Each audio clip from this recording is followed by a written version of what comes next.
আসসালামু আলাইকুম।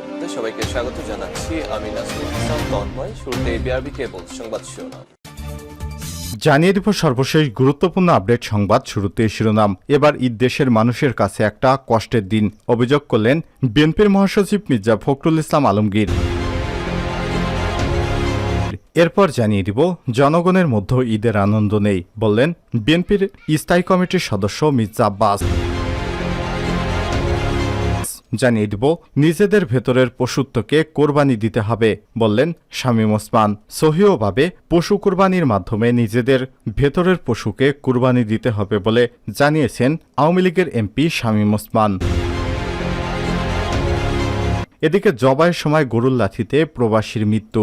কক্সবাজারের রামুতে কোরবানির পশু জবাই করতে গিয়ে গরুর এক লাথিতে প্রবাসীর মৃত্যু হয়েছে।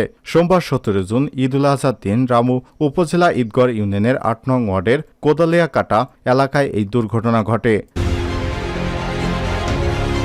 জানিয়ে দিব পুতিনকে আলটিমেটাম দিল জেলেনস্কি।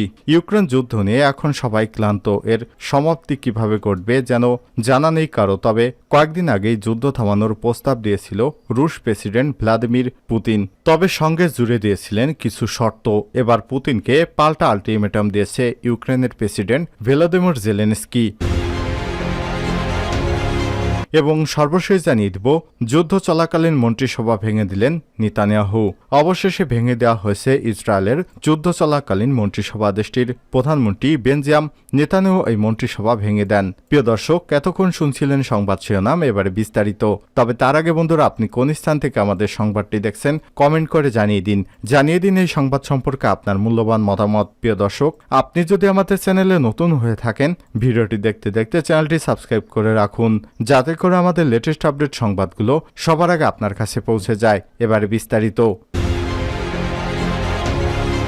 এবারই দেশের মানুষের কাছে একটা কষ্টের দিন। মির্জা ফখরুল। মূল্যস্ফীতির কারণে ঈদুল আজহা সাধারণ মানুষের উদযাপনে তেমন সাড়া পড়েনি। আর্থিক দুরবস্থার কারণে অবস্থা কঠিন হয়ে দাঁড়িয়েছে বলে মন্তব্য করেছেন বিএনপির মহাসচিব মির্জা ফখরুল ইসলাম আলমগীর। সোমবার 17 জুন সকালে পবিত্র ঈদুল আজহার নামাজ আদায়ের পর দেশবাসীকে শুভেচ্ছা জানিয়ে তিনি এসব মন্তব্য করেন। ঠাকুরগাঁও শহরের তাঁতিপাড়া এলাকায় পৈতৃক বাসভবনে সাংবাদিকদের সঙ্গে আলাপকালে বিএনপির মহাসচিব এসব কথা বলেন। এ সময় বিএনপি চেয়ারপারসন বেগম খালেদা জিয়া, ভারপ্রাপ্ত চেয়ারম্যান তারেক রহমানের পক্ষ থেকে সাংবাদিকদের মাধ্যমে পুরো দেশবাসীকেই শুভেচ্ছা জানান। এ সময় তিনি বলেন, পবিত্র ঈদুল আজহা উপলক্ষে বাংলাদেশ এবং সারা বিশ্বের মুসলমানদের জানাই আন্তরিক শুভেচ্ছা এবং ঈদ মুবারক। আমি বিশ্ব মুসলিমদের অব্যাহত সুখ, শান্তি, সমৃদ্ধি এবং কল্যাণ কামনা করি। এই ঈদুল আজহা আমাদের ত্যাগের মহিমায় উদ্ভাসিত করে। এদিন আমরা পশু কুরবানির মধ্য দিয়ে আমাদের মধ্যে যে সমস্ত অশুভ বোধ আছে তা ত্যাগ করি। একই সঙ্গে আমাদের জীবনকে আমরা যেন সুন্দর, সৎ এবং পবিত্রতা বোধে রাখতে পারি সেই প্রার্থনা করি। বাংলাদেশের প্রেক্ষাপটে ঈদুল আজহা অত্যন্ত গুরুত্বপূর্ণ। এজন্য গুরুত্বপূর্ণ আজকে সমস্ত দেশে যেভাবে দুর্নীতি আগ্রাসী হয়ে একটা ব্যাধি হয়ে ছড়িয়ে পড়েছে, এটা আমরা মনে করি আজকে ঈদুল আজহা ত্যাগের মাধ্যমে যারা দুর্নীতিতে নিমজ্জিত আছেন তারা যা ত্যাগ করবেন, তাদের সমস্ত অশুভ আকাঙ্ক্ষা বাদ দিবেন এবং একই সঙ্গে জনগণের জন্য মানুষের কল্যাণে তারা কাজ করবেন। বিএনপির মহাসচিব বলেন, এবারের ঈদ আমাদের মানুষের কাছে একটা কষ্টের দিন। এজন্যই যে এখন যারা পশু কুরবানি করেন তারা পশুকে যে ক্রয় করতে হয় সেখানেও তারা একটা বড় রকমের মুদ্রাস্ফীতিতে আক্রান্ত হয়েছে। একই সঙ্গে সাধারণ মানুষ যারা কোরবানি দিতে পারে না তারা বিভিন্নভাবে কোরবানির গোশত সংগ্রহ করে। তাদের পক্ষে তা রান্না করা কঠিন হয়ে দাঁড়িয়েছে, কারণ রান্নার যে সমস্ত মশলা এবং অন্যান্য উপকরণ দরকার এটা তাদের পক্ষে সংগ্রহ করা খুব জটিল। সব জিনিসের দাম অত্যন্ত বেশি। এই অবস্থার জন্য সরকারের ব্যর্থতাকে দায়ী করেন বিএনপির মহাসচিব। তিনি বলেন, আজকে দ্রব্যমূল্যের দাম যেভাবে বাড়ছে সাধারণ মানুষের জীবন একেবারে অতিষ্ঠ হয়ে গিয়েছে। এ কারণে ঈদুল আজহা সাধারণ মানুষের জন্য আনন্দের বার্তা নিয়ে আসেনি। এসব কারণে মানুষ ঈদ আনন্দ উপভোগ করার সুযোগ পাচ্ছে না। বিএনপি সেন্ট মার্টিন নিয়ে যে সমস্ত কথা বলছে তা গুজব ছড়ানো হয়েছে। আওয়ামী লীগের সাধারণ সম্পাদক উবায়দুল কাদেরের এই বক্তব্যের প্রসঙ্গে জানতে চাইলে বিএনপির মহাসচিব বলেন, আপনারা সবসময় গণমাধ্যম কর্মী উবায়দুল কাদের সাহেবের রেফারেন্স দিয়ে কথা বলেন। এটা আমি ব্যক্তিগতভাবে পছন্দ করি না। এজন্য পছন্দ করি না যে উবায়দুল কাদের সাহেবের কথার জবাব দিতে আমার রুচিতে বাধে। যারা রাজনীতি করছেন ক্ষমতার জন্য, ক্ষমতায় ক্ষমতায় আছেন যদি সত্যকে উপলব্ধি না করেন, তারা যদি দেশের সমস্যা গণমানুষের যে আকাঙ্ক্ষা বুঝতে না পারেন, তাহলে তারা কিসের শাসক হলেন? এ সময় তার সঙ্গে আরও উপস্থিত ছিলেন ঠাকুরগাঁও জেলা বিএনপির সাধারণ সম্পাদক মির্জা ফয়সাল আমিন, জেলা যুবদলের সভাপতি মেহেবুল্লাহ বাবুনুর চৌধুরী সহ দলের অন্যান্য নেতাকর্মীরা। জনগণের মধ্যে ঈদের আনন্দ নেই, মির্জা আব্বাস। জনগণের মধ্যে ঈদের আনন্দ নেই উল্লেখ করে বিএনপির জাতীয় স্থায়ী কমিটির সদস্য মির্জা আব্বাস বলেছেন, ঈদ বলতে যে আনন্দ বোঝায় তা গত ১.৫ যুগ ধরে জনগণের মধ্যে নেই। সোমবার ১৭ জুন ঈদের নামাজ শেষে বেলা 11:30টায় শেরেবাংলা নগরে জিয়াউর রহমানের কবর জিয়ারতে গিয়ে সাংবাদিকদের সামনে কথা বলেন তিনি। মির্জা আব্বাস বলেন, ঈদ আরবি শব্দ যার অর্থ হল খুশি। এই খুশি উপভোগ করার মন মানসিকতা বাংলাদেশের মানুষের মধ্যে নেই। তিনি বলেন, অনেক কষ্ট করে কোরবানি দিচ্ছে।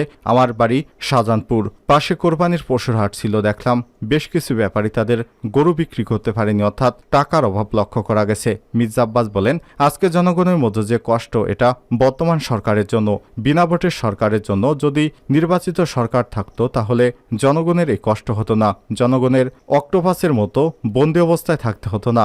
মির্জা আব্বাস বলেন, আজকে দেশের মানুষ চারদিক থেকে অক্টোপাসের মতো বন্দি অবস্থায় আছে। কি রাজনীতি, কি অর্থনীতি, কি সামাজিক, কি ভৌগোলিক। আমি যদি ভৌগোলিক অবস্থানের কথা বলি, আমরা কিন্তু ভালো অবস্থানে নেই, শান্তিতে নেই। সেন্ট মার্টিন ইস্যুতে তিনি বলেন, দ্বীপে আজকে খাদ্য সংকট পড়েছে।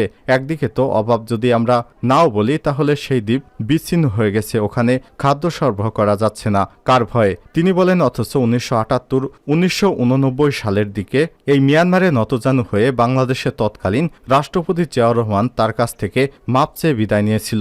সেই মিয়ানমার আজকে কতটুকু সাহস পেয়ে গেছে, তারা আমাদের রাষ্ট্রকে রক্তচক্ষু দেখায়, কিন্তু সরকার ভয়ে তাদেরকে কিছু বলতে পারে না। নিজেদের ভেতরের পশুত্বকে কোরবানি দিতে হবে, শামীম ওসমান।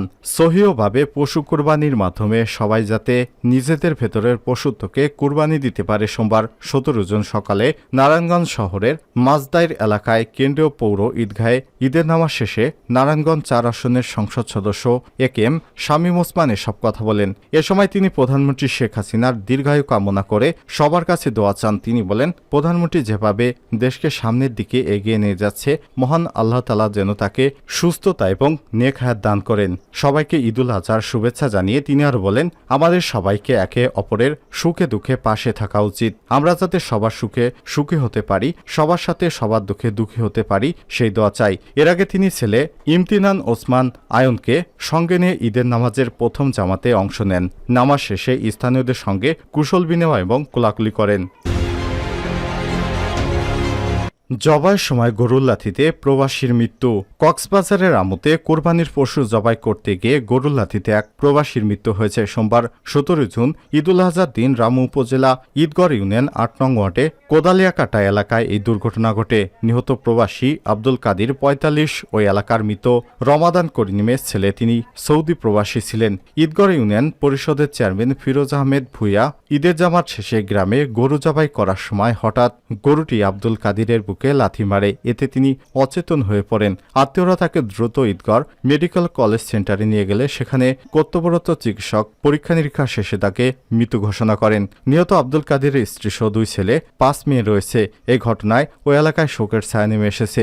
রামু থানার তদন্ত কর্মকর্তা ইমন চৌধুরী জানান, সংগঠিত দুর্ঘটনায় কারো কোনো অভিযোগ পাওয়া যায়নি, তবে বিষয়টির ব্যাপারে খোঁজ খবর নেওয়া হচ্ছে।